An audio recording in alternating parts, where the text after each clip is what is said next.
लो तुम भी सुनो, ये हुक्मरान भी सुने। एक बात सुनाने आया हूँ, मैं फिर से ममोने को लेकर शाही से लड़ाने आया हूँ।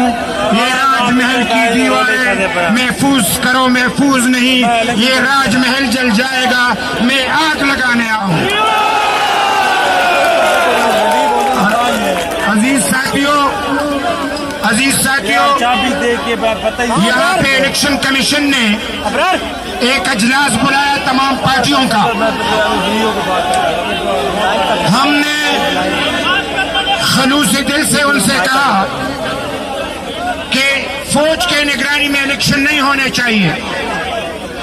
सिर्फ हम थे जो हमने डटकर तमाम पार्टियों की मौजूदगी में इलेक्शन कमिश्नर से कहा कि फौज के निगरानी में इलेक्शन ना हो,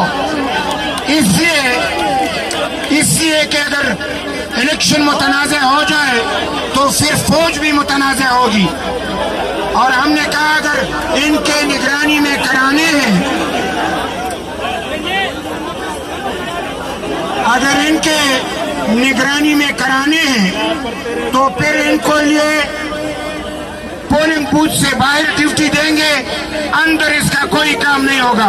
बदकिस्मती से हमारे इलेक्शन कमीशन ने अंगूठा छाप का किरदार अदा करते हुए उनको बाहर भी इजाजत दी और अंदर भी इजाजत दी। जब फौज की ड्यूटी बाहर थी तो पीटीआई ने 37 सीटें जीते, जब उसके अंदर हुई तो 66 जीत लिए, यानी अंदर भी कमाल और बाहर भी कमाल। लिहाजा हम सबसे पहले इलेक्शन कमीशन को रद्द करते हैं। ये